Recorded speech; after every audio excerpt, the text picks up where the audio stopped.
은혜로우신 아버지 감사합니다. 오늘도 우리를 사랑하셔서 귀한 전으로 인도하시고 귀한 성의를 허락해 주시고 시간마다 은혜 베푸셔서 감사합니다. 오늘도 왔사오니 저들을 만나 주옵소서. 저에게 합당한 은혜가 임하는 시간 되어지게 하옵소서. 거저왔다 거저가는 심령 한 명도 없게 하시고 정말 새로워지게 하시고 변화되어지게 하시고 새로워지는 역사가 있도록 주여 도와 주옵소서. 이 시간 말씀 듣기를 원하오니 우리의 귀를 열어 주옵소서. 들을 귀를 허락해 주옵소서. 듣는 귀가 복되다고 했사오니 하나님의 말씀을 들을 수 있는 심령이 되어지게 하옵소서. 시종을 주님께 맡겨오며 예수님의 이름으로 감사하며 기도합나이다. 아멘. 예, 하나님 말씀 보겠습니다. 학개서입니다. 구약성경 학개서 1장. 구약성경 1310쪽입니다. 학개서 1장 7절부터 11절까지 보겠습니다. 구약성경입니다. 1310쪽 1장 7절부터 11절까지 우리 같이 한번 봉독하겠습니다. 만군의 여호와가 말하노니 너희는 자기의 행위를 살필지니라. 너희는 산에 올라가서 나무를 가져다가 성전을 건축하라. 그리하면 내가 그것으로 말미암아 기뻐하고 또 영광을 얻으리라.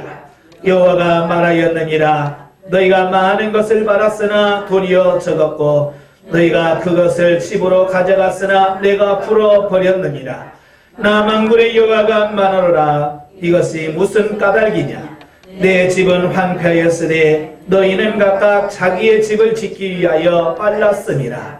그러므로 너희로 말미암아 하늘은 이슬을 그쳤고 땅은 산물을 그쳤으며 내가 이 땅과 산과 곡물과 새 포도주와 기름과 땅의 모든 소산과 사람과 가축과 손으로 수고한 모든 일에 한죄를 들게 하였느니라. 아멘. 할렐루야. 오늘 이 시간 주신 말씀의 제목을 성전을 건축하라. 따라서 합시다. 성전을 건축하라. 자, 성전을 건축. 성전하면 떠오르는 게 뭐예요? 네, 그렇죠. 이거 또 교회 짓나보다. 우리 목사님도 교회 짓네, 부담되네, 이렇게 생각할 수 있겠습니다만은, 자, 이 성전을 지으라고 하는 말의 그 의미를 정확하게 우리가 인식을 하셔야 돼. 그러니까 다시 말하면 성전이 뭘 의미하는지에 대한 분명한 인식을 가지셔야 된다라고 하는 거예요. 그러니까 히브리서 9장 9절에 보면 우리 한번 찾아보죠. 히브리서 9장 9절. 히브리서 9장 9절 다같이 이 장막은 현재까지의 비유니 이에 따라 드리는 예물과 제사는 섬기는 자를 그 양심상 온전하게 할 수 없나니 그랬어요. 그러니까 이 장막은 뭐예요? 구약에 있는 성막을 말하는 거고 성전을 말하는 거예요. 그러니까 구약에서 성막, 성전은 뭘 말하고요? 현재까지의 뭐라고요? 비유다. 그러니까 이 성막을 뭘로 우리가 이해해야 되냐면 영적 비유로 이해를 해야 돼요. 근데 이 사실을 깨닫지 못하니까 지금 성전을 지으라 그러면 또 무슨 말로 이해한다고요? 아, 또 교회 건축해야 되는구나. 그래서 학교에서는 평상시에는 안 봐요. 설교 시간에 학교에서 들어보신 적 있어요? 없어요? 근데 언제 꼭 써요? 그렇죠. 교회 지을 때는 꼭 학교에서를 이용합니다. 봐라! 성전을 지으라고 했지. 성전 지으면 복 받는다. 그러니까 이 성전의 의미를 눈에 보이는 건물을 연상하고 생각한다 그 말이에요. 그러나 중요한 것은 여기서 말하는 성막이라고 하는 것은 눈에 보이는 건물이 아니라는 거예요. 아까 히브리서 이 장막은 현재까지 뭐라고요? 예, 비유라고 그래서 비유. 그래서 우리가 성경을 이해하려면 이 계시 발전사적으로 이해를 해야 성경의 의미를 정확하게 이해할 수가 있어요. 자, 우리가 영성 훈련하면서 우리가 3년 과정을 하면서 뭘 배워요? 예, 성경을 볼 때에 서론적 이해, 신학적 이해, 구속사적 이해, 영적 이해, 그리고 본문 이해, 이 5가지로 보잖아요. 그래서 서론적 이해에서는 역사적 문자적, 누가 지었고 누가 이 기록을 했고 어떤 상황에서 기록했고 어떤 목적을 가지고 기록했는가 라고 하는 기본적인 것을 알아야 이해할 수 있어요. 그 다음에 신학적으로 이 말씀이 어떤 의미를 갖고 있는가라고 하는 분명한 의미를 알아야 돼. 그리고 그뿐만 아니라 구속사적인 의미를 가지고 있는 부분이 뭔가. 그 다음에 영적으로 주는 의미는 뭔가. 그 다음에 본문에서 뭘 우리에게 말씀하시려고 하는가. 이 성경을 볼 때 이 5가지 관점으로 성경을 봐야 돼. 그럼 그게 완전한 거냐? 아니라고 말이에요. 그 뒤에 계시 발전사적으로 성경을 또 볼 수 있는 눈이 열려져야 돼. 그래서 3년 과정을 마무리하면 우리가 성경 계시 발전사적인 성경 연구를 하는 이유가 뭐예요? 그러니까 성경 계시 발전사는 뭐냐면 창세기에서부터 요한계시록까지 전체 성경을 통째로 보는 거예요. 그래서 어떤 한 단어나 어떤 사건을 이 창세기에서 요한계시록에서 어떤 내용을 가지고 그 말씀을 하며 시대가 가면 갈수록 하나님께서 계시가 어떻게 분명히 전해지는가라고 하는 부분을 인식을 해야 돼. 그리고 이 계시 발전사를 모르니까 우리가 겨우 이해하는 게 뭐냐면 문자적 이해입니다. 문자적 이해. 그래서 성전이 구약에 나오는 거는 신약 성경에도 성전 나오네. 계시록에 성전 나오네. 이게 다 같은 성전인가? 같은 거예요? 아는 거예요? 분명히 다른 거예요. 글자는 분명히 성전이야. 글자는 분명히 성전이라고 되어 있어요. 계시록 22장에도 보면 천국에 가니까 뭐가 없어요? 그렇죠. 성전이 없더라. 왜? 하나님과 어린 양이 뭐라고요? 성전이래. 그러니까 왜 성전이 없지? 이거 건물이 없나? 라고 생각하면 이 성경을 계시발전사적으로 이해를 못하신 분이라 그 말이에요. 그래서 이 계시발전사적으로 이 성경을 볼 수 있어야 된다라고 하는 것을 보게 돼요. 그래서 맨 처음에 우리 세상 사람들이 하나님을 섬길 때에 어디서 하나님을 섬겼냐면 돌로 제단을 쌓아요. 그죠? 그래서 창세기 4장부터 제단을 쌓습니다. 그래서 가인과 아벨이 하나님께 제사를 드려. 거기서부터 이제 하나님 앞에 제단을 쌓고 제단을 통해서 하나님과 영적 교제를 하게 돼. 그런데 제단에 한계가 있어요. 그래서 하나님께서 출애굽을 시켜요. 이스라엘 백성을 출애굽을 하시고 출애굽 25장에서 모세에게 말하죠. 성막을 지어라 라고 말씀하시는 거예요. 그 성막이 시간이 지나면서 그 성막이 허물어졌어요. 그리고 솔로몬 시대에 하나님께서 솔로몬을 통해서 성전을 지켜 만드셔요. 근데 그 성전이 지금까지 있느냐? 있어요? 없어요? 없어요. 자, 주제가 뭐예요? 그 인사를 안 했더니 까먹었네요. 자, 옆에 계신 분 손을 한번 잡아보세요. 꼭 잡으시면서 주제 파악은 하셨습니까? 그래, 주제 파악하셨어요? 주제 파악이 정확해야 된다니까요. 주제 파악을 못하면 우리가 말씀을 들어도 무슨 의미인지 이 선회를 왜 하는지 이 주제 파악이 안 되면 안 돼. 그래서 주제 파악이 항상 중요한 거예요. 그러니까 성전을 한번 지었다고 해서 그 성전이 영원한 거냐? 아니라는 거예요.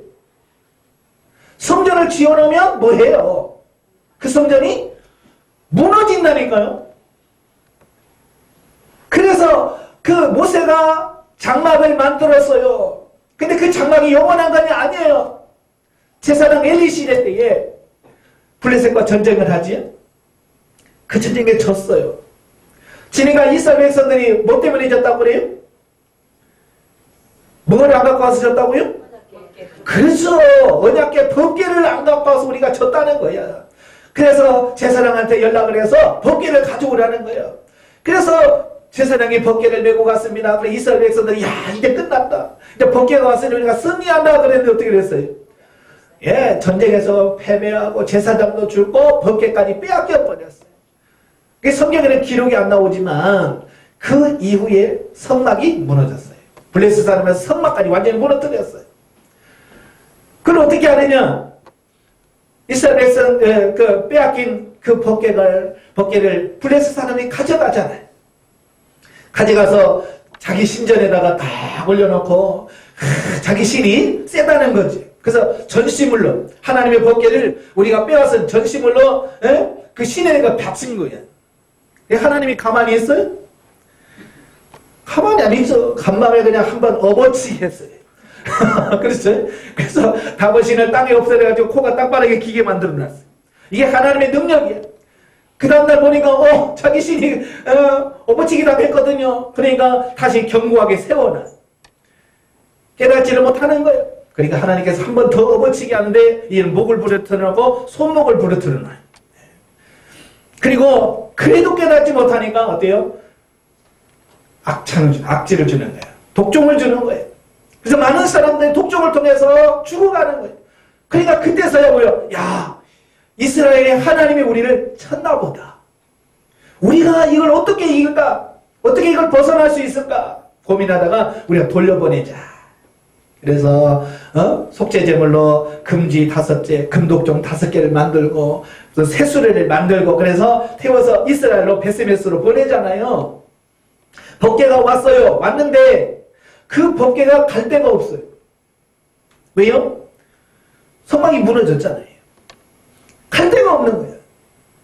성막은 법궤가 돌아왔지만 그 법궤를 갖다 놓을 장소가 없는 거예요. 그래서 기럇 여아림에 그 임시로 머물게 하고 그 뒤로 사울왕 시대, 사울왕 시대, 솔로몬 시대, 사무엘 시대 그때는 성막이 없었어요. 기럇 여아림에 법궤가 있을 뿐이에요. 그러다가 다윗이 왕이 돼서야 야, 나는 이렇게 백향목국에 사는데 하나님 법궤는 저 천막에 있구나. 그래서 그걸 성전을 지으려고 하고 사무엘하 6장에 보면 법궤를 가져오잖아요. 예. 그래서 하나님께서 성전을 지으려고 하니까 너는 짓지 말고 네 아들이 지을 거다. 그러잖아요. 그래서 솔로몬이 7년에 걸쳐서 기가 막힌 성전을 지었어요. 그런데 그 성전이 오래가지 않더라 그 말이에요. 586년에 느부갓네살 왕에 의해서 그 성전이 어때요? 돌 위에 돌 하나 없이 다 무너져 버리는 거예요. 여기서 이스라엘 백성들이 고민을 하는 거야. 예레미야 선지자가 하나님이 이 성전을 허물 거라, 너희를 망하게 할 것이라, 너희를 포로로 끌려가게 하라. 그러니까 이스라엘 백성들이 뭐라고 그랬어요? 어리석은 소리 하지 마라. 우리에게 뭐가 있다? 우리 뭐가 있어요? 그렇죠. 성전이 있다는 거야. 성전이요, 성전이요, 성전이요 그러는 거야. 그 말이 무슨 말이야? 무슨 소리 하고 있어? 우리 성전이 있어. 우리 성전이 있으니까 절대로 네가 예언한 그 예언은 이루어지지 않아. 그래서 절대로 예레미야가 말을 해도 안 받아들이는 거야. 하나님의 성전은 안 무너진다는 거야. 예레미야 선지자가 울면서 그들에게 외칩니다. 이 성전은 무너질 거고 너희는 바벨론 포로가 되어서 다 끌려갈 거다. 그 전에 회개해라. 안 해. 왜요? 뭐가 있다고요? 예, 성전이 있기 때문에 자기들은 망하지 않는다는 거예요. 그래서 끝내 그들은 회개하지 않아. 하나님께서 회개할 기회를 주었습니다. BC 605년에 바벨론의 1차 침공을 통해서 1차 포로로 끌려갑니다. 그러면서 성전 기물만 가져가지 성전은 그대로 놔뒀어요. 그런데 말을 안 들읍니다. 그래서 2차 또 포로로 끌려갑니다. 성전은 그래도 남겨두었어요. 3번까지나 기회를 줬는데 이들이 끝까지 회개하지 않는 거예요. 그래서 결국 586년에 그 예루살렘 솔로몬이 지었던 그 아름다운 성전이 어떻게 됐어요? 다 무너졌잖아요. 돌 위에 돌 하나 없이 다 무너졌습니다. 왜요? 뭐 때문에? 금 때문에. 예. 성전에다 불을 지르니까 그 성전 다 금칠하는 게 다 녹아서 돌 틈 속에 다 들어간 거예요, 이게. 그러니까 그걸 꺼내려니까 어떻게 해? 예, 이게 엎어야지요. 그래야 그 틈 사이에 끼인 그 금을 꺼낼 수 있죠. 그래서 돌 위에 돌 하나 없이 다 무너져 버렸어. 그걸 통해서 우리에게 뭘 가르쳐 주느냐? 성전은 한 번 지었다고 끝나는 게 아니라 그 성전은 때가 되면 우리가 관리하지 못하면 무너지더라는 거예요. 무너지는 거예요. 그래서 우리가 성전을 지어야 돼. 그렇지만 그 성전이 무너지지 않도록 하는 부분도 더 중요하다는 사실을 보게 돼. 제가 이번 주제를 무너진 성전을 재건하라고 하는 이 주제를 정하게 된 배경이 뭐냐면 작년 연말에 어떤 분에게 연락을 받았습니다. 전화를 받았어요. 죽겠대요. 목사님 정말 죽겠습니다. 그분은 훈련도 잘 받았어요. 열심히 했습니다. 영성도 아주 잘했어요. 그런데 시간이 몇 년 지나고 나니까 몇 년 지나서 자기 나름대로 열심히 살아가다가 다 까먹은 거예요. 심지어 뭐라고까지 말하냐면 목사님이요, 기도하려고 해도 기도할 힘이 없어요. 성경을 보려도 성경이 안 들어옵니다. 기도를 하려고 해도 기도가 안 돼요. 그 얘기를 듣는 거예요. 그 얘기를 듣는데 가슴이 아픈 거예요. 예전에 그렇게 훈련 받을 때 고생하면서 정말 훈련 열심히 하면서 열심히 성전을 잘 지어놔서 이제 좀 누리면서 하나님과 교통하면서 교제하면서 하나님의 음성을 들으면서 이제 살아서 잘 살겠다 했지만 불과 5년 만에 무너져서 신뢰를 기도할 힘까지 없대. 그걸 보면서 하나님 어찌 된 겁니까? 어떻게 이럴 수가 있습니까? 왜 이런 현상이 벌어졌습니까? 주님 앞에 기도할 때 주님께서 뭐라고 말씀하셨냐면 성전이 무너졌다라고 말씀하시는 거예요. 성전이 무너졌대. 그러니까 우리가 훈련하면서 우리가 성전을 잘 지어지는 것도 중요하지만 지어진 성전이 무너지지 않도록 잘 관리하고 돌보는 것 역시 중요하다라고 하는 사실을 말씀해 주고 있는 거예요. 그러니까 내가 한번 성장했으니까 나는 이제 절대 문제 없어 라고 하지 말라는 말이에요. 정신을 바짝 차리란 말이에요. 깨어서 그걸 관리하지 못하면 지어진 성전도 무너지더라는 말이에요. 우리가 부흥하면 은혜가 얼마까지 가요? 예? 얼마 못 갑니다. 예전 성도들은 한 달 갔어요. 근데 지금은 어때요? 한 달 가요? 안 지금 은혜 받고요, 헬렐레 좋아가지고 하다가도 자리에 딱 일어나는 순간 까먹어. 그래서 여러분 예배 끝나고 일어나지 마세요. 일어나는 순간 다 잊어버려요. 그러니까 평생 그냥 그 자리에 앉아 계셔. 그래야 안 잊어버려요. 그럴 수가 없다고 말이에요. 너무 쉽게 잃어버려요. 그래서 하나님께 은혜도 받지만 그 받은 은혜를 관리하지 못함으로 인해서 시간이 지나고 나서 더 공허해지고 그래서 이곳저곳 찾아다니면서 어떻게 이걸 해결할 수 있을까 고민하는 이런 모습들을 본다 그 말이에요. 그러니까 은혜 받는 것도 중요하지만 이제 받은 은혜를 잘 관리해서 유지하는 것도 매우 중요하다는 사실을 기억하시길 바랍니다. 자, 그런데 오늘 오후 시간에는 무너지는 것은 이제 저녁에 하고요. 오늘은 이제 성전을 왜 하나님께서 굳이 구약에서부터 우리들에게 성전을 지으라고 말씀하시는가라고 하는 거예요. 성전 짓는 게 쉬운 일은 아니거든요. 성전 짓는 게 쉽지 않는데 왜 성전을 지으라고 할까? 성전이 그만큼 우리에게 중요하기 때문에 그렇습니다. 그래서 아까 계시발전사적 이 얘기도 말했습니다만은 번제단에서 이제 성막으로 좀 더 발전이 됐지요. 그죠? 많이 발전됐습니다. 근데 성막을 기초로 해서 뭘 져요? 성전을 졌잖아요. 그래서 솔로몬 성전, 스룹바벨 성전, 예수님 당시의 헤롯 성전. 그래서 눈에 보이는 성전이 있어요. 이 눈에 보이는 성전이 전부냐? 아까 뭐라고 그랬어요? 이건 하나의 비유니 그랬어요. 그래서 이 성전은 지금은 교회를 가리켜서 성전이라고 하면 아직 이분은 구약적 개념을 갖고 있는 분이에요. 왜냐? 이 성전의 개념이 완전히 바뀌었어요. 그럼 누가 바꿔줬냐? 제가 바꾼 거 아니에요? 누가 바꿨어요? 예수님이 바꾸신 거예요. 예수님이. 근데 재미난 얘기가 있어요. 그 교회 어린이들이 얼마나 성경을 잘하는가 한번 테스트 해보려고 주일학교 아이들에게 야 여리고 누가 무너뜨렸니? 라고 물었어요. 그러니까 그 아이가 뭐라고 그래? 제가 안 무너뜨렸어요 라고 말. 그래서 답답해서 선생님한테, 아니 선생님 제가 여리고 누가 무너뜨리냐고 물으니까 제가 그러는데 자기가 안 무너뜨렸다고 하는데요. 그러니까 선생님이 뭐라 그래? 쟤는 정직한 애예요. 저는요 제가 안 했다고 하면 안 하는 애예요. 그래서 충격을 받아서 그 교회 장로님한테 물었대. 어린아이에 물어봤더니 자기가 안 했다고 그러고, 선생님한테 물었더니 걔는 정직해서 걔는 거짓말 안 해서 걔가 안 했다면 안 한 거래요. 그래 장로님이 뭐라고 그래요?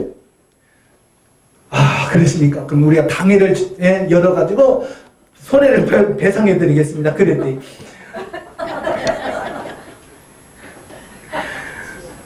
이 무슨 의미를 잘 모르잖아요. 정확한 의미를 정확하게 아는 게 중요하다고 말이에요. 성전 누가 무너뜨렸어요? 제가 안 했어요. 그러죠? 예. 성전의 개념을 누가 바꿨냐면 예수님이 바꿔주신 거예요. 요한복음 2장, 한번 보겠습니다. 요한복음 2장. 요한복음 2장 19절 보겠습니다. 2장 19절 다 같이 시작. 예수께서 대답하여 이르시되 너희가 이 성전을 헐라 내가 사흘 안에 일으키리라. 아멘. 예수님 뭐라고 그래? 이 성전을 헐라 내가 사흘 만에 다시 일으키겠다라고 말씀하셨어요. 근데 보충 설명을 하시잖아요. 자 21절에 그러나 예수는 성전된 자기 육체를 가리켜 말씀하신 것이다. 죽은 자 가운데서 살아나신 후에야 제자들이 이 말씀하신 것을 기억하고 성경과 예수께서 하신 말씀을 믿었더라. 그러니까 예수님께서 이 성전을 헐라, 그 성전은 어떤 성전이에요? 헤롯 성전이야. 이 성전을 헐라 하는 것은 그때 당시 예수님 당시에서 눈에 보이는 성전을 말하는 거야. 그래서 그 성전은 헐라는 거예요. 무너진다는 얘기예요. 그리고 내가 사흘 안에 일으키리라. 그러니까 눈에 보이는 성전은 무너질 성전이고 예수님이 자기 자신이 세울 성전은 뭐라고 그랬어요? 자기 육체를 가리켜 하신 말씀이다. 그래서 예수님이 이제 성전의 개념을 바꿔놓으셨어요. 이제 여러분 이 건물 교회 가면서 성전에 갑니다. 그러면 안 맞는 말씀이에요. 아시겠죠? 어디 가신다고 그래야 돼요? 나 지금 교회 갑니다. 그래야 돼. 우리가 하도 경건하게 하려고 성전에 갑니다. 그런데 이건 구약적 개념이에요. 그 구약적 개념의 성전은 무너졌어요. 이제 뭐가 성전이냐? 자, 고린도전서입니다. 고린도전서 3장 16절. 자, 고린도전서 3장 16절 우리 같이 읽겠습니다. 시작. 너희가 하나님의 성전인 것과 하나님의 성령이 너희 안에 계시는 것을 알지 못하느냐. 17절. 누구든지 하나님의 성전을 더럽히면 하나님이 그 사람을 멸하시리라. 하나님의 성전은 거룩하니 너희도 그러하니라. 아멘. 사도 바울이 그 예수님께서 말씀하신 이 성전을 헐라 내가 사흘 안에 다시 세우리라 라고 하는 그 개념, 성전의 개념이 바뀌었다는 것을 가장 정확하게 안 분이 누구냐? 바울이었어. 아, 성전이라는 게 눈에 보이는 저 건물이 성전이 아니구나. 이제 진짜 성전이 뭐냐? 내가 성전이다. 자, 따라서 합시다. 내가 성전이나 내가 성전이야. 이제 예수 그리스도를 믿고 삼위 하나님을 모신 그분이 성전인 거예요. 왜 성전이냐? 이 안에 누가 계셔요? 그렇죠. 성삼위 하나님께서 계시기 때문에 내가 성전이 되는 거예요.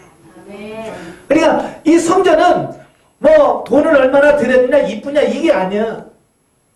그 안에 삼위 하나님이 계시냐 안 계시느냐에 따라서 성전이냐 아니냐라고 하는 차이가 나는 거예요.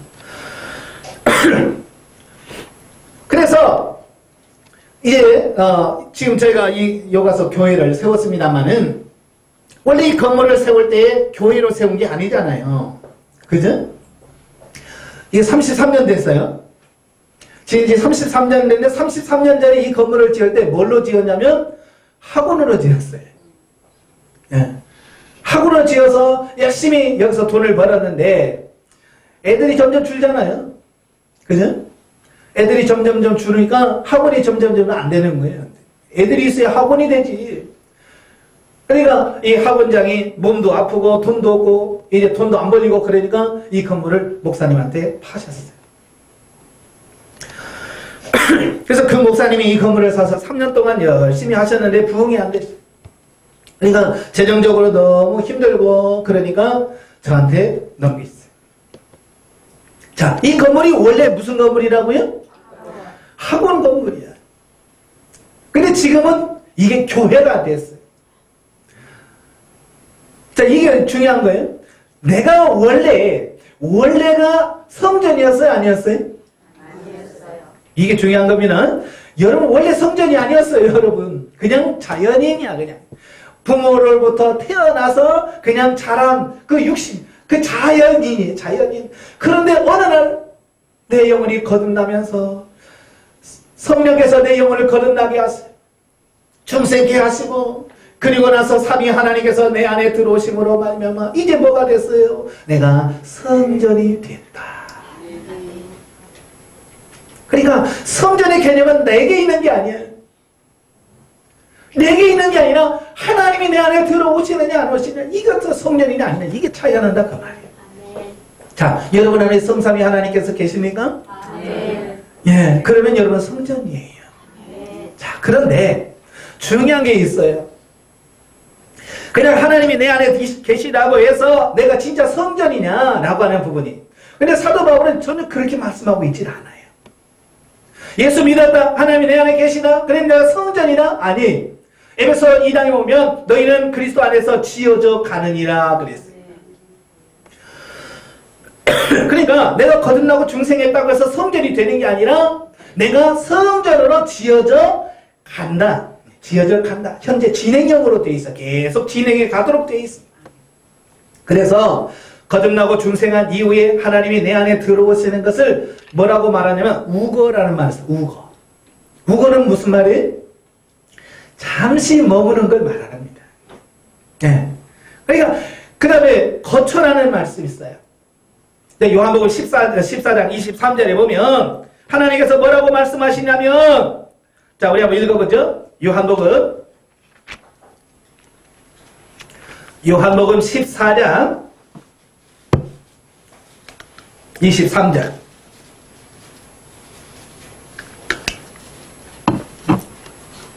잘 있으면 우리 같이 읽겠습니다. 예수께서 대답하여 이르시되 사람이 나를 사랑하며 내 말을 지키리니 내 아버지께서 그를 사랑하실 것이요 우리가 그에게 가서 거처를 그와 함께 하리라. 그랬죠. 여기서 거처라고 하는 것은 뭐냐면 영속적인 거주지를 말합니다. 예, 영속적인 거주지.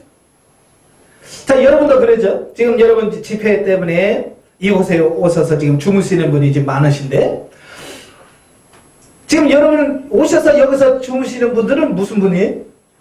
우거하는 분이요. 그러니까 잠시 그냥 머물렀다 가는 거예요. 그러니까 그런 분들에게는 장롱이 필요 있을까요? 김치 냉장고가 필요 있을까요? 뭐가 필요 있을까요? 잠시 머무니까 필요 없잖아요. 그래서 이번에 오시면서 김치 냉장고 싸운 사람 있어요? 없어요? 아무도 없어. 뭐까지 왔어요? 예, 옷 몇 벌에다가, 예? 그 양치질하고 뭐 할 거 그 넣고, 또 얼굴 또 바르실 거 넣고, 겨우 뭐 그거예요.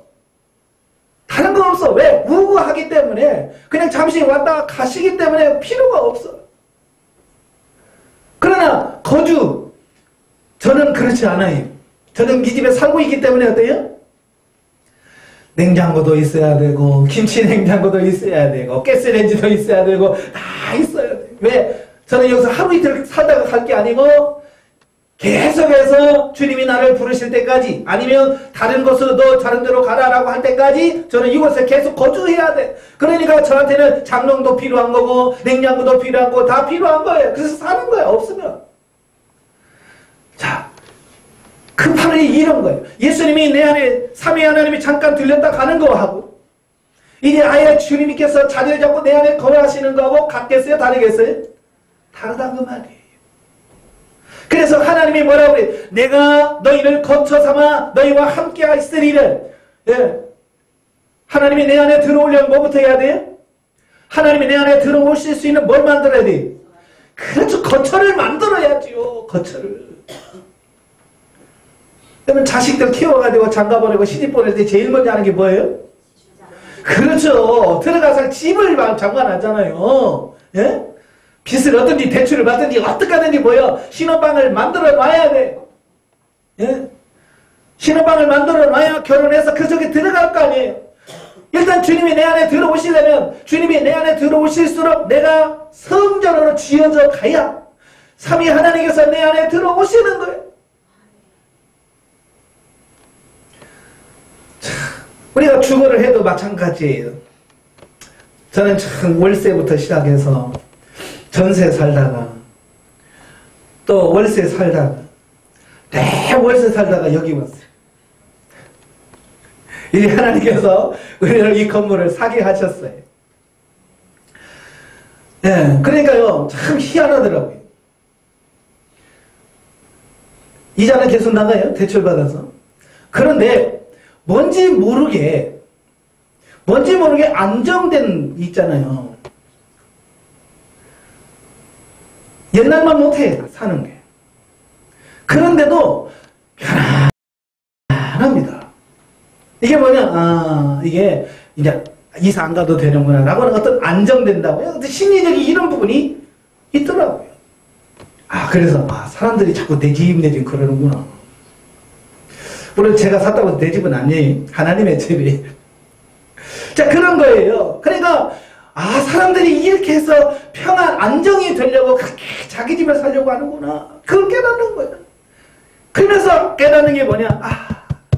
하나님도 월세방 들어오려면 얼마나 불안하겠어요. 언제 월세 올려달라고 주님께서 우리가 주님 월세 좀 더 내요. 전세금 좀 올려줘요. 그러면 하나님도 불안하잖아요. 여기서. 그죠? 내가 월세 살면 월세로 하나님이 주면 얼마나 불안하겠어요. 제가 깨닫는 게 그런 거예요.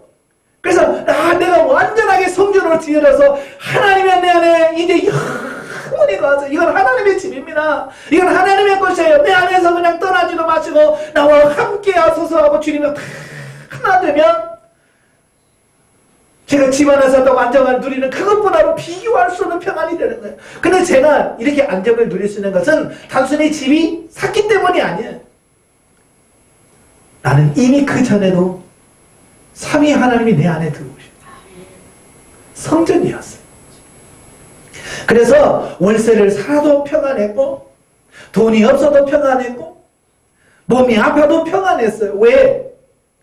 내 안에 삼위 하나님이 거하셨고 그 하나님과 동행하는 삶을 살았기 때문에 저는 찬송가 중에 그 초막이나 빈들이나 내 주 예수 모신 것이 그 어디나 하늘나라. 나는 그 찬송이 너무 은혜가 되는 거야.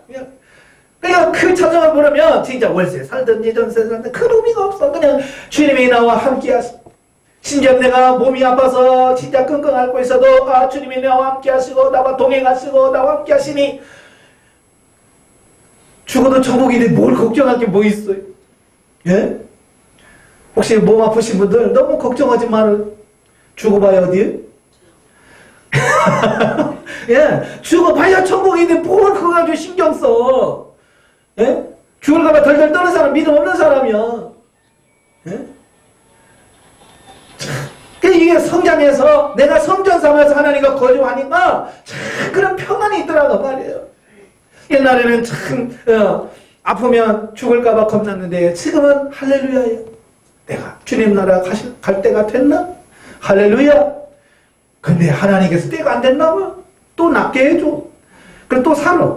살다가 또 아프면 또 할렐루야 그리. 왜? 또 주님 원하시나? 할렐루야 감사합니다. 그럼 그 또 살려주면 내가 또 할 일이 또 남아있구나. 그러니까 이 죽음이라고 하는 것 이게 어떤 두려운 존재가 아니라 그냥 친구처럼 이렇게 가는 거 있잖아요. 그죠? 그렇게 바뀌어지더라고요. 두려움이라든 이런 게 없어져요. 예? 삼위 하나님이 나를 성전 삼아 내 안에 거하시면 그 주님으로부터 참된 평안과 기쁨이 넘치게 되고, 그래서 늘 평안한 삶을 살아가도록 하나님께서 역사하실 것을 믿습니다. 아멘. 자, 그래서 하나님께서 우리에게 성전을 지어라 라고 말씀하시는 거예요. 왜? 좋으니까. 좋으니까 하나님께서 지으라고 하는 거 아니겠어요? 네. 자, 그래서 이제 하나님께서 우리를 거처 삼아 오신다고 그랬는데, 자, 그러면 주님께서 우리 안에 들어오실 수 있는 집, 거처, 성전을 우리가 만들어야 돼. 지어야 돼. 자, 그러면 중요한 것은 이제 성전을 어떻게 짓느냐라고 하는 거예요. 예. 어떻게 하는 것이 성전을 짓는 거냐? 네? 어떻게 해야 성전을 짓는 거냐? 자, 그 요한복음 23장 그 14절 아까 읽었죠? 거기 보면 사람이 나를 사랑하면 내 말을 지키리니 내 아버지께서 그를 사랑하실 것이요 우리가 그에게 가서 거처를 그와 함께 하리라 그랬어요. 자, 신령한 집, 내가 성전을 어떻게 지을 수 있을까? 어떻게 이 성전을 짓지? 자, 여기 설명이 다 나와 있어요. 사람이 나를 사랑하면, 예수님을 사랑하면 뭘 한다고 했어요? 내 말을 지키리. 이 중에 신령한 집을 짓는 건 뭐 하는 거예요? 예, 하나님의 말씀을 지키는 거예요. 하나님의 말씀을 지키고 사는 거야. 하나님의 말씀을 지키고 사는 것이 뭐냐? 신령한 집, 성전을 짓는 거예요. 예? 바로 이 부분을 정확하게 우리가 이해를 하셔야 돼요. 다시 말하면 내가 하나님의 기록된 말씀대로 사는 것이 신령한 집, 성전을 건축하는 삶이야. 이게 쉬워요? 어려워요? 아니, 요게 어렵다는 거예요, 요게. 예? 근데 거기까지는 이해되겠어요. 내가 하나님 말씀대로 살면 내가 성전으로 지어지고 삼위 하나님이 내 안에 거하신다까지는 알겠는데, 이제 중요한 게 뭐냐면 내가 정말 하나님 말씀으로 살 수 있는 능력이 있느냐라고 하는 거예요. 어때요? 여러분 하나님 말씀으로 살 능력이 있어요? 없어요? 잘 되나요? 아, 이게 안 돼요. 안 돼. 그래서 그러잖아요. 우리가 은혜 받고 쫙 말씀대로 살겠습니다. 눈물 콧물 질질 짜고 갔는데 어때요? 안 된단 말이에요. 분명히 기도할 때는 될 것 같았는데, 그죠? 왼수 같은 남편 사랑할 수 있을 것 같아. 근데 막상 그 얼굴 보면 안 돼. 이게 우리고 이게 우리의 현실인 거예요. 저도 예전에 참 나도 사랑이 많은 사람이라고 생각했어요. 예. 그런데 이제 훈련을 통해서 나를 힘들게 하는 어떠한 사람을 저에게 붙여주었어요. 목회하는데 성도가 하나 왔어요. 개척교회 성도 한 사람이 오는 건 얼마나 큰 거예요. 그지? 그래서 하나님께서 우리 교회를 사랑해서 영혼을 붙여주셨구나. 할렐루야. 감사합니다. 그랬어요. 근데 요게 문제야. 오자마자 나를 힘들게 하는데요. 미치겠어요. 사사건건 트집 잡고. 사랑할 수가 없어요. 처음에는 좋았는데요. 이게 있는 그 자체가 힘들어. 설교 시간에 줘라. 설교 끝나면 엉뚱한 소리 해야 돼. 아, 그러니 막 이거요. 속이 뒤집어지는 거예요. 속이 뒤집어져. 영혼을 사랑해야 되는데 사랑이 안 되는 거예요. 너무 나를 힘들게 하는 거예요. 그래서 제가 참다 못해가지고 제가 영수훈련 받기 전에 제가 그분을 데리고 나갔어요. 잠깐만요. 일로 와요. 그래서 교회 밖으로 데려나갔어요. 그래서 저기 교회 있지요? 저기도 교회 있지요? 저기도 있지요? 골라서 가요. 나같이 착한 목사가 이게 얼마나 속이 터졌으면 그러겠어요. 그리고 어느 정도인지 아시겠지? 너무 나를 힘들게 하는 거예요. 그래서 가세요. 제가 그랬어요. 그때 그분의 말이 걸작이야. 하나님이 나를 이 교회 보냈는데 왜 가요? 아니, 가는 사람은 시험 들어서 잘 가더라고요. 근데 이 사람은요, 가라고 해도 안 가. 그래서 제가 그때 깨달은 게 뭐냐면, 하나님이 나를 훈련시키기 위해서 훈련 파트너, 용병을 보내시는 거예요. 무슨 말인지 아시죠? 예. 그러니까 우리 자체 내에서는 안 돼. 나를 훈련시킬 만한 사람이 없어. 우리 집사람도 연약해서 나를 상대가 안 돼. 내가 워낙 세니까. 그리고 이 안에 지금 현재 있는 성도들도 워낙 약해가지고 나를 훈련시킬 수 있는 능력이 없어. 그러니까 외부에서 공수해 오셔. 그분이 충청도 양반이야. 그래요. 그러면서 참 속 터져 미쳐. 근데 그분이 뭐라고 그래? 하나님이 나를 여기 보냈는데 왜 가요? 보냈는데 내가 할 말이 없더라고요, 목사한테. 그러면서 내가 영성훈련 받고 보니까, 야, 하나님께서 나를 깨뜨리고 나를 변화시키려고 저분을 저렇게 보내줘. 내가 그게 파트너였던 것을 몰랐구나. 그냥 내 마음에 안 드니까 나를 자꾸 괴롭게 하고 나를 힘들게 하니까, 예? 나는 어떻게든 저 사람은 없으면 나는 천국일 것 같고 저 사람을 안 보면 나는 행복할 거라고 생각해서, 그러니까 좀 가라고. 안 가. 왜? 내가 변화돼야 되는데 내가 변화가 안 되니까. 그래서 영성훈련 만나고 나서 하나님이 나를 변화시키기 위해서 저분을 파트너로 나를 보내주셨구나. 내가 그걸 깨닫는 거예요. 그래서 그 전까지만 해도 하나님 저 사람 언제 나가요? 하나님 확실히 보내주셨어. 나 미치겠어요. 혈압 올라요. 그러고 맨날 기도했는데 이제 훈련 받고 나서는 그게 하나님께서 나로 하여금 사랑하도록 하려고 하는 파트너였다는 사실을 깨닫고, 주님 사랑할 수 있게 해주세요. 기도를 하는데요, 워낙 제가 많은 상처를 받아놓으니까요, 입술로는 하나님 사랑하게 해주세요. 그런데요, 사랑이 눈꽃만큼도 안 나와, 이 안에. 여러분 아마 그럴 거예요. 남편한테 모질게 당한 사람은요, 하나님 남편 사랑하게 해주세요. 여기서 사랑이 안 나옵니다. 왜? 지금까지 내가 받은 상처, 억울함, 이게 막 들어있어서 그게 안 돼요. 그게 처리가 돼야 돼. 내 안에 미움이 잔뜩 들었는데 하나님 남편 사랑해 주세요. 무슨 사랑이 나오겠어요? 내 안에 미움이 가득 찼는데 안 돼요.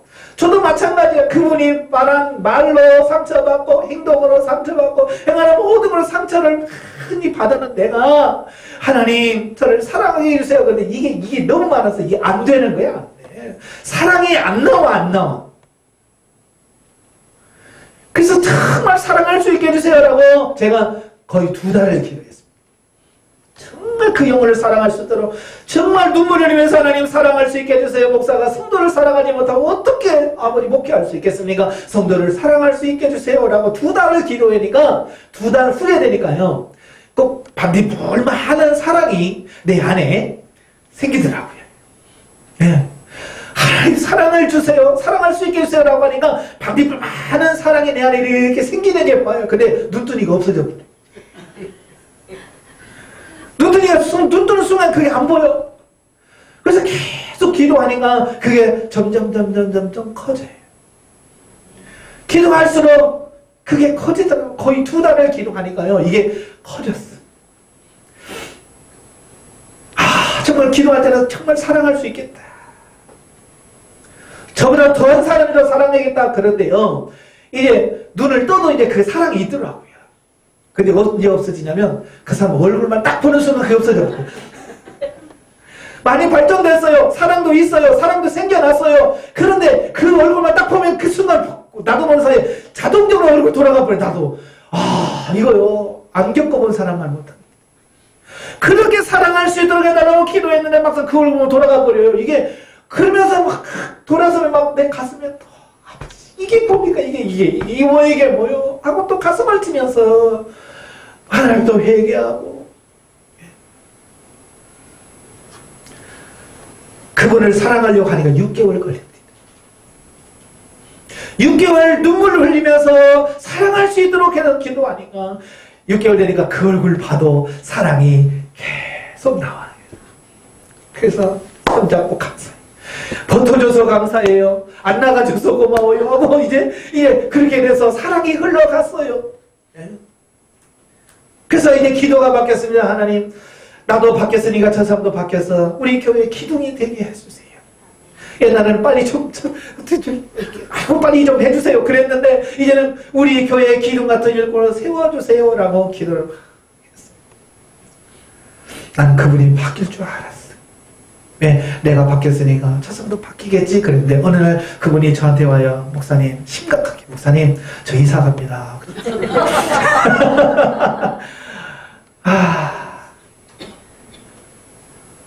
저 이사 갑니다. 그래요.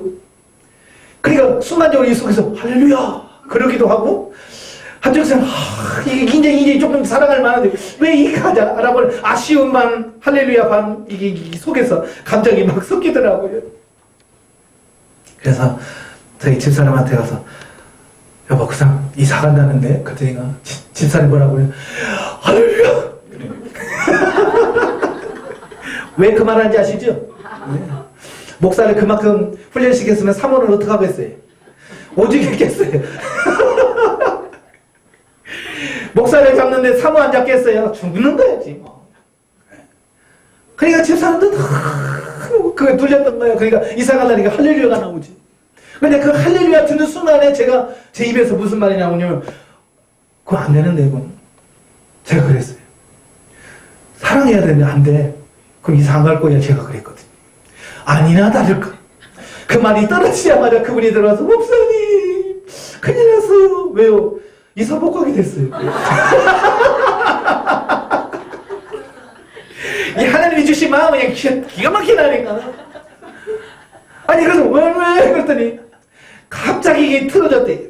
이사 가기로 하셨던 분이 이사를 갑자기 못 간다고 그랬다고. 그래서 언제 이사 갈 줄을 모른대. 그 도시에 이사라고 하는 것은 이 집 나가고 이 집 가고 계속 물리잖아요 이게. 그죠? 또 내가 나가면서 받고 가고 막 이게 물리는데 한 집이 못 가니까 이 줄줄이 막 이게 좀 밀리는 거야. 그래서 제가 집사람한테 웃었지. 알지 무슨 의미인가 알지. 그러니까 집사람도 회개하고 기도하더라고요.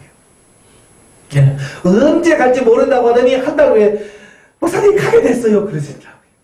그래서 그걸 보면서 뭘 깨닫냐면 야 하나님의 훈련은 정말 철저하다. 내가 바뀌지 않으면 내가 변화되지 않으면 이사도 못 가게 만든다. 바뀌어버리게 하시는 거예요. 제가 안양에서 개척을 해서 있을 때 어느 집사님이 교회에 등록을 하셨어요. 근데 그 집사님의 파트너가 누구냐면 아들이야, 아들. 이 아들이 얼마나 개구장이고 문제를 일으키는지, 하여간 속을 상해서 맨날 기도하고 주여 사랑할 수 있게 해주세요 하고서 집에 가서 싸우고 맨날 울고 와서 또 이래요. 그러다가 그 아들이 군대에 간다고 하니까 너무 좋았더라고요. 그래서 야, 센 데가 너 고생 좀 직사게 해야 돼. 엄마가 그러면. 그래서 그 아들이 해병대에 지원을 했어요. 그래서 이제 군대를 갔어요. 이제 군대를 가게 돼요. 이제 목사님 일주일 남았어요. 저놈 새끼 지금 군대 가면 나는 천국이에요. 막 그러면서 그 군대 간다고 너무 좋아하는 거야. 여러분 아들 군대 간다면 그렇게 좋아해요? 안타깝고 얼마나 고생할까 그래야 되는데 자기는 천국이네. 이제 저런 막 군대 보내면 자기는 그냥 살 것 같다는 거야. 근데 제 마음속에 하나님께서 뭐라고 말씀하냐면 쟤 다시 온다 그래. 그래서 제가 그 집사님한테 그랬어요. 집사님 다시 그러니까 집사님 그 마음 바꿔야 돼. 그 안 변하면 다시 와. 그러니까 에이 군대 가면 어떻게 와요? 한번 군대 가면 못 오거든요. 그러니까 안 온다고? 아예 그래서 목사님 그런 소리 하지 마. 군대 가면 어떻게 와요? 안 와요? 못 와요? 들은 척도 안 하시더라. 그래 아니요 내가 그랬어요. 정신 차려야 돼. 집사님 바뀌어야 돼. 그래도 안 바뀌더라고요. 그래서 화요일날인가요? 포항에다가 애 데리고 오면서 할렐루야 찬송 부르고 왔대. 자, 금요 기도를 마쳤어요. 금요 기도 마쳐서 집에 가서 앉아있는데 누가 띵동 띵동 그러더라고요. 그래서 밤에 누구지? 하고 이렇게 보는 순간 기절할 뻔했어. 누구야? 아들이 돌아온 거야. 해병대 입대한 아들이 갔다가 금요일날 다시 돌아왔어요. 상상이 안 되죠? 여러분, 자기가 지원한 해병대는요, 집에 갈 수 있습니다. 언제까지? 그 입대한에서 3일 그 전에 나 갈래요? 그러면 가. 그래. 왜? 자원 입대니까. 예. 나는 그걸 알잖아요. 내가 해병대 출신이잖아요. 저는 알고 있는데 부모님 그 군대 가려면 어떻게 와? 그 탈영이지. 안 돼. 모두 와. 그랬는데 나는 아니까 제가 다시 온다고 그랬거든요. 아니나 다를까 온 거야. 그러니까 다리가 확 풀려버린 거야.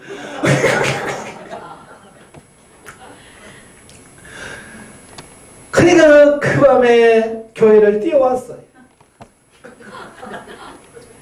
놀래가지고. 근데 내가 그랬잖아. 내가 집사님 바뀌어야 된다고. 집사님 변화돼야지. 안 변하면 쟤 다시 온다고 내가 그랬잖아. 그럴 줄 몰랐지요. 그러면서 뭐 그때부터 눈물 흘리면서 그 아들을 사랑할 수 있게 달라. 내가 난 자식인데 내 속을 썩였다고 미워했던 것을 용서해달라고 회개하기 시작을 했어요.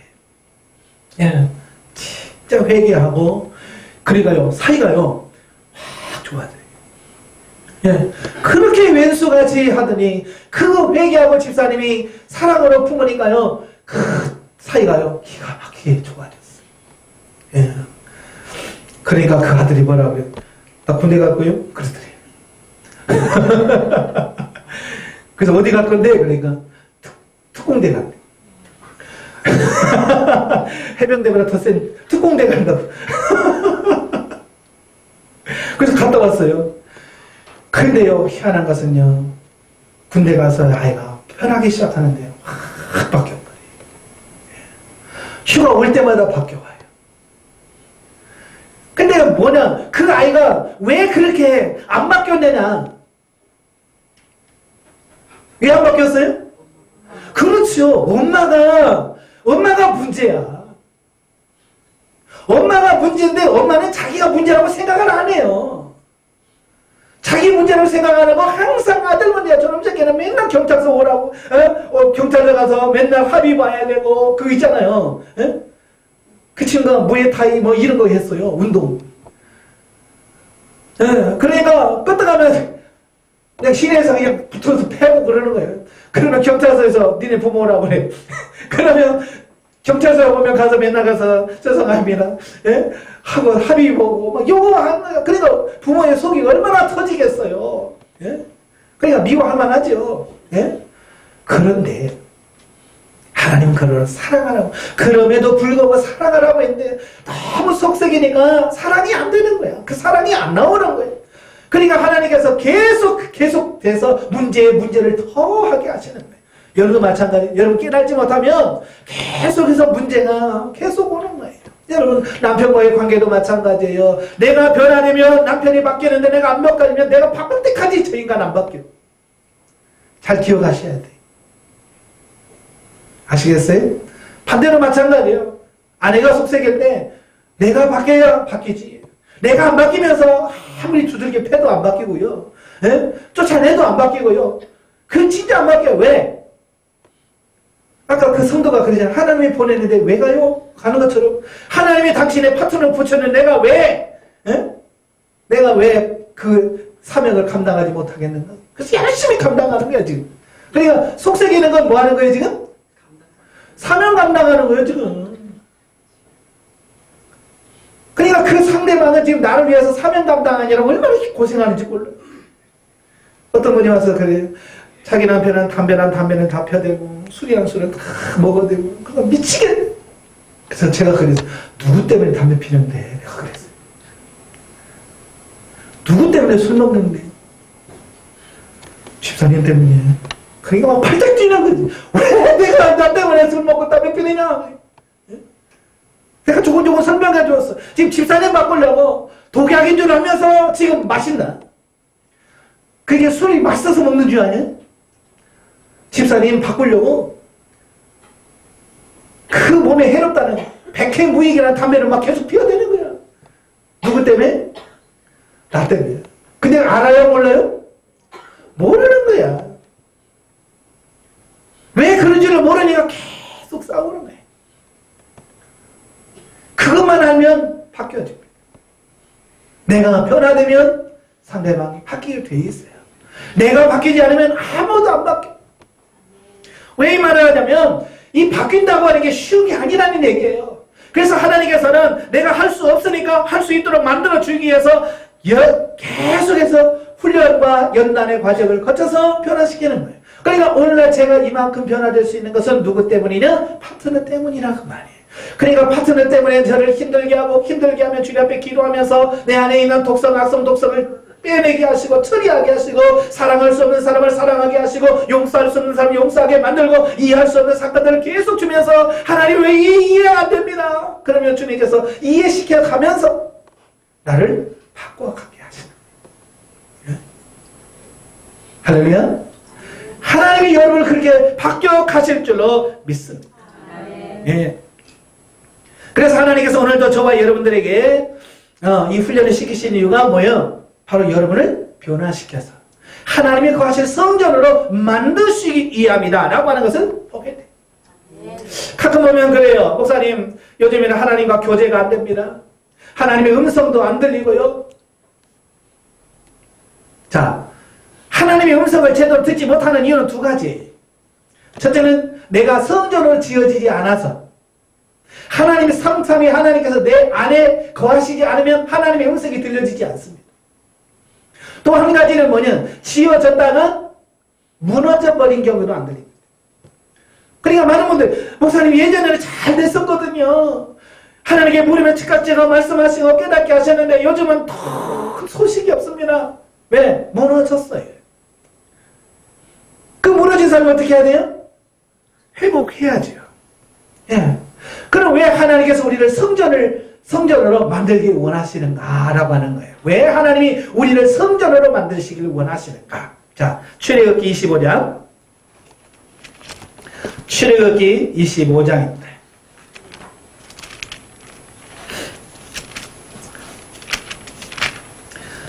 자, 출애굽기 25장 8절입니다.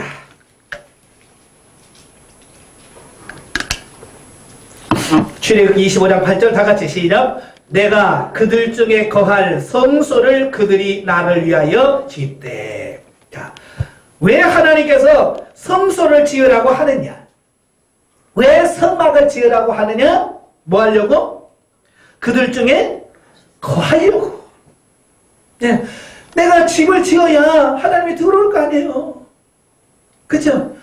그래서 하나님께서 모세에게 야 내가 거할 성소를 만들어라 지어라 라고 말씀하시는 거예요.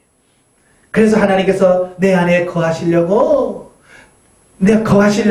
성전을 지어라 라고 말씀하시는 거예요. 자, 또 넘겨서 출애굽기 29장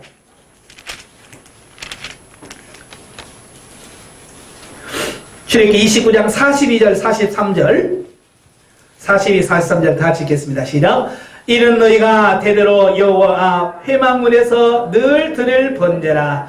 내가 거기서 너희와 만나고 내게 말하리라. 내가 거기서 이스라엘 자손을 만나리니 내 영광으로 말미암아 회막이 거룩하게 될지라. 아멘. 자, 여기서 보래. 내가 거기서 너희와 만나고 내게 말하리라. 그랬죠? 성막이 지어져야 돼. 성막이 지어지고 그 성막이 지어졌을 때 하나님이 그 안에 거할 뿐만 아니라 거기서 만나주고 거기서 우리에게 말을 하리라. 그랬어. 그러니까 성전이 지어지지 않으면 하나님이 내게 말씀을 안 하시는 거야. 그러니까 우리가 하나님의 음성을 듣고 하나님의 말씀을 듣기를 원하면 내가 성전으로 지어져 가야 되는 거예요. 아시겠죠? 그래서 내가 성전을 지어져야 그 성전으로 지어져야 그 안에 하나님께서 내 안에 머물면서 나와 교제하시고 나에게 말씀하시는 거예요. 예? 그래서 저와 여러분들이 하나님의 성전을 지었도록 우리가 노력하셔야 돼요. 그래서 그 성전을 지어져 가야 돼. 자, 그럼 성전을 어떻게 짓느냐? 서두에 말씀드렸죠. 구약의 성전은 신약 성전의 비유라는 거예요. 비유. 그러니까 구약 성경을 보면서 아, 성전을 이렇게 짓는 거구나. 이제 이걸 아셔야 돼요. 자, 구약의 눈에 보이는 성전의 재료는 뭐예요? 예, 백향목, 예, 그 다음에 돌, 그 다음에 노, 은, 뭐 이런 거 있잖아요. 금, 이런 걸로 졌어요. 이게 재료예요. 구약 성경의 재료는 이게 돌, 나무, 금, 은, 동, 이게 재료예요. 그래서 다윗이 성전을 이렇게 하여 어마어마한 금을 하나님께 드렸어요. 그래야 그걸로 성전을 지으니까. 자, 신약시대의 성전 재료는 뭐겠어요? 예? 지금도 돌, 나무로 짓습니까? 예, 지금도 계시발전사를 이해 못하는 사람은요, 지금도 자꾸 눈에 보이는 성전을 지으려고 그래요. 예, 지금도 이스라엘, 저기 중동에 있는 이스라엘이 지금 계속 꿈꾸면서 계획 세우고 있는 게 뭐예요? 예, 성전 짓는 겁니다. 예, 그들이 1948년에 독립을 했잖아요. 그죠? 지금 완전한 독립이 안 됐어요. 그래서 독립하고 나서 계속해서 그들이 추진하는 게 뭐냐면 성전 짓는 거예요. 이미 예수님께서 눈에 보이는 성전은 무너지고 이제 우리 몸이 성전이라고 말씀했는데 이 유대인들은 아직 그 예수님의 말씀을 못 알아먹는 거예요. 깨달지를 못하는 거예요. 그래서 심령 성전을 생각하지 아니고 아직도 눈에 보이는 성전을 지으려고 하는 거예요. 그래서 하나님이 그거 쓰잘데기 없다. 지어봐야 소용없어 라고 하는 것을 하기 위해서 막기 위해서 그 성전터에다가 지금 뭘 지어놨어요? 예, 이스라엘 모스크를 딱 지어놨잖아요. 황금돔 서원이라고. 예? 옛날 그 하나님의 성전이 있던 자리에 이스라엘 서원을 딱 세워놨어요. 그래서 이제 그거다 성전 지으면 3, 4년에 일어나는 거이지. 예. 그 의미를 정확하게 모르면 눈에 보이는 성전은요, 무너지게 돼 있어요. 예. 그래서 보이지 않는 성전을 지어야 되는데, 보이지 않는 성전의 재료는 뭐냐? 말씀이다. 아까 그랬잖아요. 신령한 집을 짓는 게 뭐라고 그랬어요? 하나님의 말씀을 지키는 거예요. 행하는 거예요. 내가 성전이다라고 말하는 것은 어떤 눈에 보이는 건물을 말하는 게 아니라 내가 하나님의 말씀대로 지켜 행하면 성전이 지어져 가는 거예요. 그러니까 원수 같은 사람을 붙여주고 하나님께서 너 사랑해라 라고 말했을 때에 성전이 안 지어진 사람은 주님 어떻게 저 인간을 사랑합니까? 이게 성전이 안 지어지는 거예요. 근데 성전 지어지는 사람은 미운 짓을 해도 그래요. 아버지 하나님께서 사랑하라면 사랑하겠습니다. 그래서 정말 사랑하려고 노력하고 애쓰고 기도하다가 정말 사랑합니다. 그래서 정말 사랑하는 단계가 딱 되어지면 신령한 집이 지어지는 거예요. 하나님의 말씀대로 지켜 행하는 거예요. 그래서 하나님께서 때로는 우리를 더 신령한 집으로 지어지게 해서 정말 사랑할 수 없는 사람을 붙여주는 거예요. 이해 안 되는 사람을 붙여줘. 그러면서 뭐라고 그래요? 사랑할 수 없지? 그래 사랑해봐. 너 이해할 수 없지? 그래도 이해를 해봐. 그래서 이해할 수 있는 사람을 이해하고 사랑할 수 있는 사람을 사랑할 수 있는 단계까지 갔을 때 우리가 성전으로 치어져 가는 그 수준에 가야 돼. 근데 교회에서 그 수준에 간 사람이 있어요? 없어요? 없어요. 그러니까 맨날 뭐라 그래. 아유 그게 무슨 집사는 무슨 권사는 아이고 꼴벽이야. 그 때문에 교회 가기 싫어. 맨날 그러고 사는 거야. 왜? 내가 변화가 안 되니까 성전으로 안 지어지니까 맨날 누구는 어떻고 누구는 어떻고 맨날 그러고 있는 거예요. 사랑해봐. 사랑하면 흠이 안 보여. 나는요 옛날에는 그 못생긴 사람하고 사는 사람 이해가 안 됐어요. 어떻게 저렇게 못생긴 사람하고 살지? 저렇게 못생긴 사람하고 사는 그 마음은 뭘까? 그게 이해가 안 되더라고요. 여러분 이해가 돼요? 여러분 남편이 잘생겨서 이해가 안 되잖아요.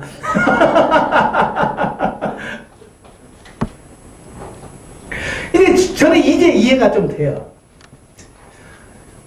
제 집사람이 2년 전에 수술했잖아요. 후유증으로 얼굴이 한쪽이 마비가 되어지고 옛날만 못하잖아요. 옛날 내 그 감정이라면 안 봐야 돼. 어떻게 저런 사람은 내가 살지? 안 못 살아. 그래야 돼. 옛날 가치관으로 그렇게 산다면 못 살지.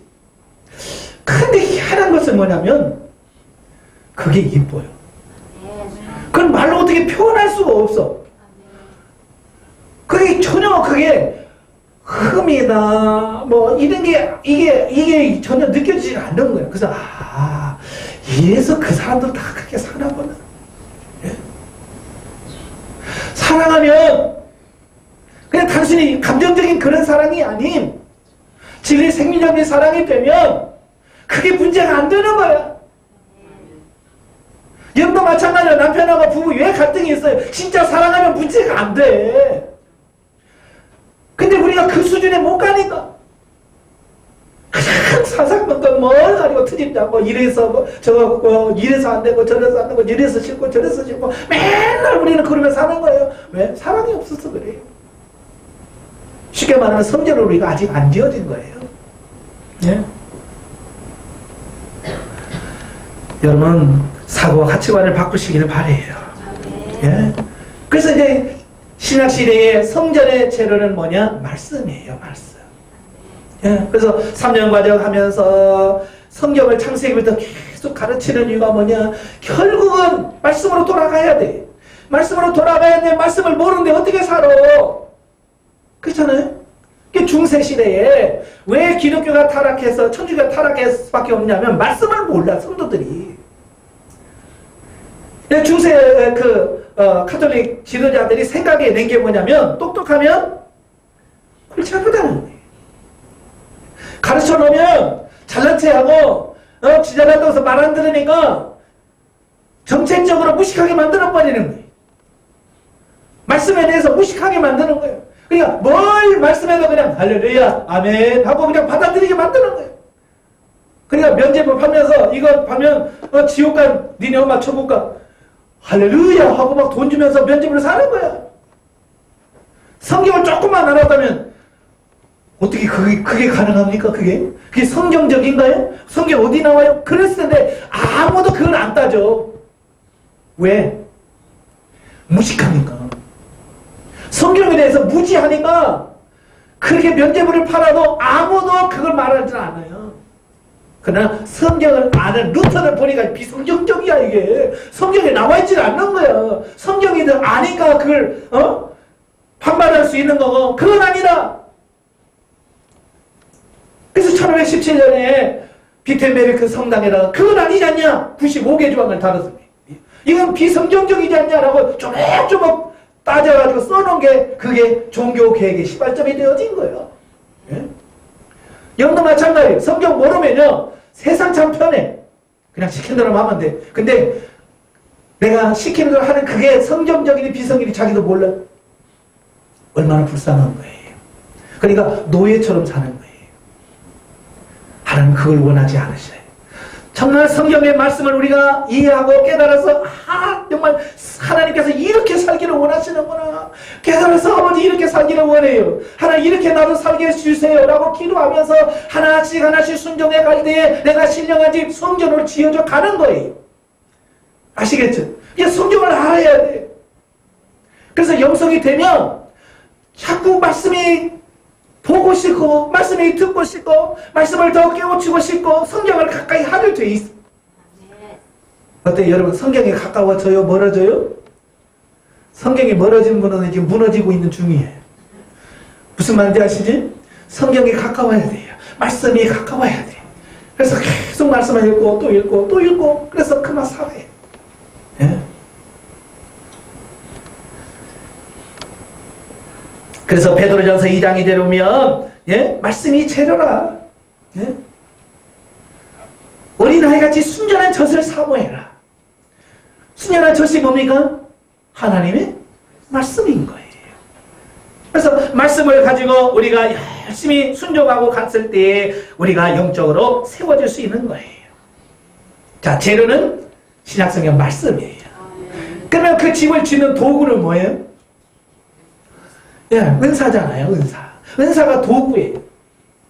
이 공사할 때 보니까 예? 목수들이 오는데요. 그냥 몸만 오는 게 아니더라고요. 가방 기다란 거 몇 개씩 막 들고 와요. 예? 공사하려고. 거기 보면 막 각가지, 뭐, 망치도 몇 가지, 톱도 몇 가지, 뭐, 가지, 뭐, 그 공구들이 다 있더라고요. 우리는 무슨 공사하려면 막, 예? 뭐가 있어야 뭘 하지. 썰래도 톱이 있어야 썰지. 뭐, 못을 내할 망치가 있어야지. 그러니까 그 하나 필요하면 또 철물점에 뛰어가서 사갖고 와서 또 하다가 또 못 없네. 그럼 또 가서 또 가서 사고 그래야 돼. 근데 그 목수들은요, 공구를 다 갖고 다녀. 예. 그러니까 그냥 필요하면 탁탁탁탁 요거 가지고 쓰고 요거 가지고 쓰고 다 골라 쓰니까 참 일이 편해요. 예? 마찬가지예요. 우리가 하나님 말씀을 순종하는 데 있어서 그 도구가 뭐냐? 은사라고 말이에요. 예, 은사가 도구가 돼야 돼요. 그래서 여러분들이 기도해서 은사를 받아야 돼요. 예? 그래야 은사가 잘 되어야 하나님과 영적인 교제가 잘 되어서 하나님 말씀에 순종할 수 있게 되어지는 이 부분을 보게 되는 거예요. 근데 여기서 중요한 게 뭐냐면 은사는 절대 목적이 되면 안 돼. 은사는 목적이야. 우리가 신령한 집을 지는 도구지 목적은 아닌 거예요. 자, 그게 이런 거예요. 그러니까 목수가 일을 하다가 보니까 공구에 대한 욕심이 생긴대요. 그러니까 뭐 이렇게 공구 가게 가가지고 좀 신기한 거 있잖아요. 새로운 거 있으면 그걸 다 사는 거예요. 그게 뭐냐면 일하기 위한 게 아니라 그 공구 자체가 좋은 거예요. 그래서 은사도 자칫하면 그게 빠져요. 그러니까 은사를 통해서 하나님의 뜻이 무엇인지 분명히 인식을 해서 하나님 말씀에 순종해서 내가 신령한 집으로 짓는 이게 목적이 돼야 되는데 은사 가지고 거기서 신나고 재밌어서 신난다 재밌다 요거 그 안에서만 놀고 있는 거예요. 이거 아니란 말이에요. 분명히 그 도구는 그 목적이 분명히 있는 거예요. 그래서 목적을 분명히 인식하고 그 목적대로 써야 되는 거예요. 망치면 못을 막는 데 써야죠. 톱은 자를 때 쓰는 거예요. 그걸 잘라야지. 아이고 좋다. 또 맨날 그 먼지 맘먹게 닦아놓는다고 해서 그게 되는 게 아니잖아요. 네? 목적이 분명히 있어요. 그 은사는 목적이 아니에요. 우리가 은사를 받아야 돼. 추구해야 돼. 그러나 그게 목적이 되면 안 되는 거예요. 이 도구를 통해서 신령한 저를 세워가는 바로 그게 되어야 됩니다. 아시겠죠? 그 신령한 집을 안 세워지니까 각가지 문제가 생기는 거야. 성적이 안 되니까. 자, 잠깐만 말씀드립니다. 자, 오늘 본문 말씀 학교서에 보면 그래요. 성전으로 안 지으니까 성전이 없어요. 성전이 무너져서 없어졌어요. 그러니까 뭐가 와요? 엄청나게 고난이 오는 거예요. 자, 1장, 학교에서 1장 6절 보시면 너희가 많이 부릴지라도 수확이 적으며 먹을지라도 배부르지 못하며 마실지라도 흡족하지 못하며 입어도 따뜻하지 못하며 일꾼이 싹을 받아도 그것을 구멍 뚫린 전대에 넣음이 되느니라. 성전이 무너진 상태에서는 되는 게 하나도 없어요. 아시겠어요? 그러니까 많은 성도들이 신앙생활을 하면서도 성전이 되어지지 않으니까요. 자야기도 해도 되는 게 없고 새벽기도 한 번도 안 빠지고 나도 되는 게 없고 예? 헌금을 많이 드려도 되는 게 없어요. 왜? 하나님의 목적은 그게 아니고 내가 성전으로 지어지는 게 목적인데 이 성전으로 지어지지 않으니까 열심을 하는데 안 되는 거예요. 아시겠죠? 왜 여러분 열심이 없어서가 아니잖아. 여기까지 올 정도 되면 여러분 열심은요 대한민국에서 손 꼽을 정도예요. 예? 여기까지 왔는데 뭐. 그런데 안 되는 이유가 뭐냐? 내가 신령한 집으로 성전으로 완전하게 세워지지 않은 결과라고 말이에요. 예?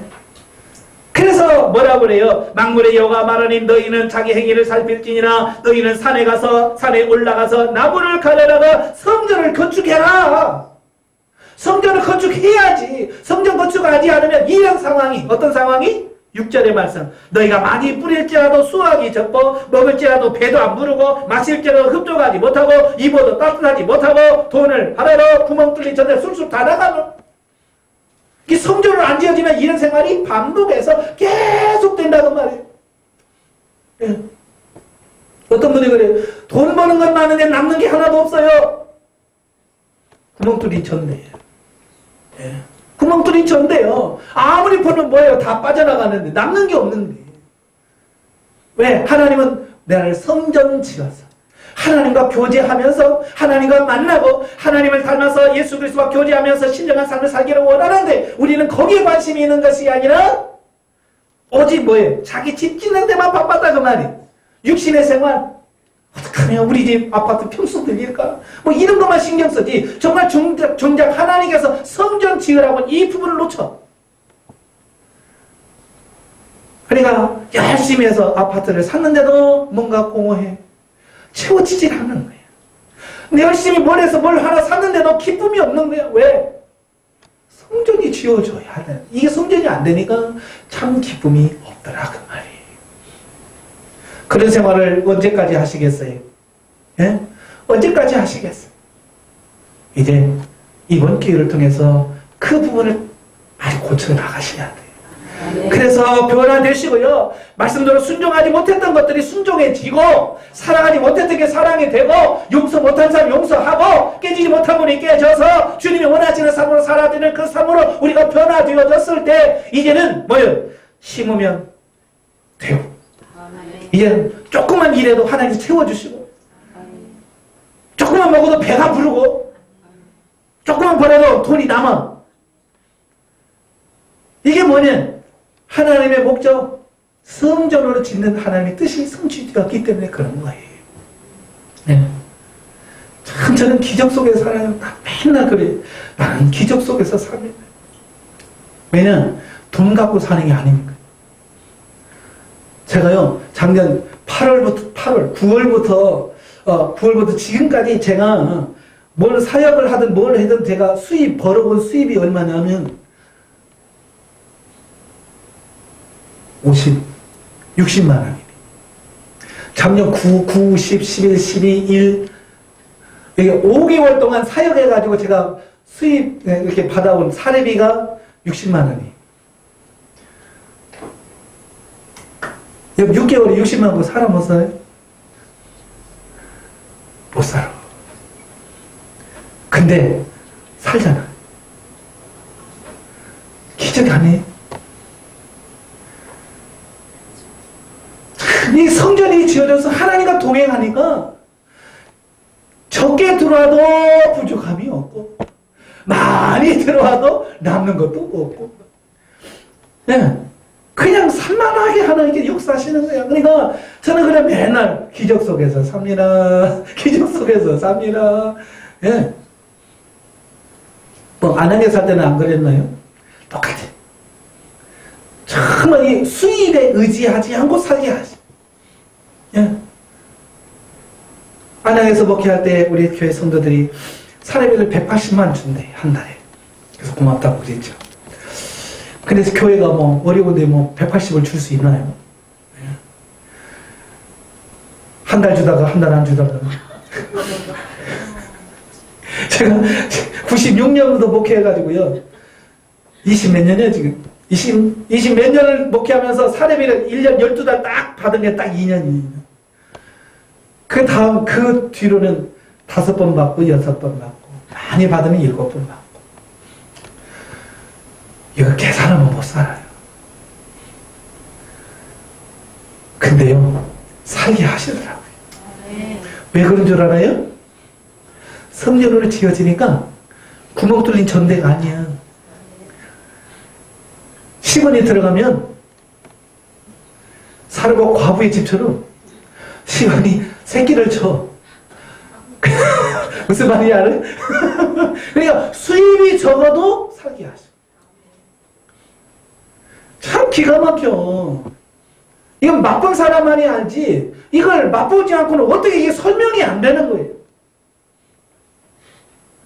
그러니까 여러분들이 빨리 신령한 집 성전으로 세워지시기를 바랍니다. 성전으로 지어져 가면 하나님께서 여러분을 세워가시죠. 그래서 하나님께서 뭐라고 그래요? 이 성전을 지어라. 그날부터 내가 너에게 복을 주리라.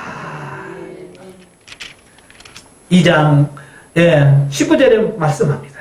곡식종자가 또 창고에 있느냐? 포도나무, 무화과나무, 성녀나무, 감람나무의 열매가 맺지 못하였느냐? 그러나 오늘부터는 내가 너희에게 복을 주리라. 그랬죠? 이걸 일반 목회자들은 뭐라고 설명해요? 교회 접어, 교회 건축 한번 해봐. 그러면 하나님께 이런 복을 줄 거야 라고 말하는데 그분은 뭘 몰라요? 계시 발전사를 모르시는 분이에요. 네. 지금 눈에 보이는 교회 건물 짓는다고 복 주는 게 아니에요. 신령 성전이 지어져 삼일째 하나님이 내 안에 들어와 거하시고 살 때, 그 하나님과 교제하며 살아갈 때 이런 복이 우리에게 임한다라고 하는 약속, 말씀이에요. 아시겠죠? 그래서 저는 여러분들에게 이 집회를 통해서 정말 여러분이 성전으로 지어져서 하나님과 날마다 동행하고 하나님의 말씀대로 사는 여러분이 되어지기를 주님으로 축원합니다. 기도하겠습니다. 은혜로우신 아버지 감사합니다. 오늘 우리를 사랑하여 주셔서 귀한 집회를 허락하시고 성전을 건축하라는 귀한 말씀을 들었습니다. 우리가 제발의 신앙생활 하면서도 성전 건축이 뭔지를 몰랐습니다. 교회 지으면 그게 성전인 줄 알았습니다. 그러나 이 신약시대는 눈에 보이는 성전은 무너지고 보이지 않는 신령한 성전, 내 몸이 하나님이 거하시는 성전으로서 지어졌을 때에 우리가 영적으로 승리한다고 말씀하고 있습니다. 하나님, 우리가 성전을 짓게 하옵소서. 성전을 지어지는 역사가 있게 해주시옵소서. 행여라도 지어진 성전이 무너져 교제가 안 된다면 주님 이 시간 기도를 통해서 회복되어지게 하여 주옵소서. 다시 건축이 되어지게 하여 주시고 재건되어지게 하여 주셔서 아버지 다시 한번 하나님과 깊은 관계가 회복되어지는 역사가 있도록 우리 하나님 도와주옵소서. 이 시간 기도하기로 합니다. 성령님 도와주시고 역사에 주옵소서. 예수님의 이름으로 감사하며 기도합나이다. 아멘.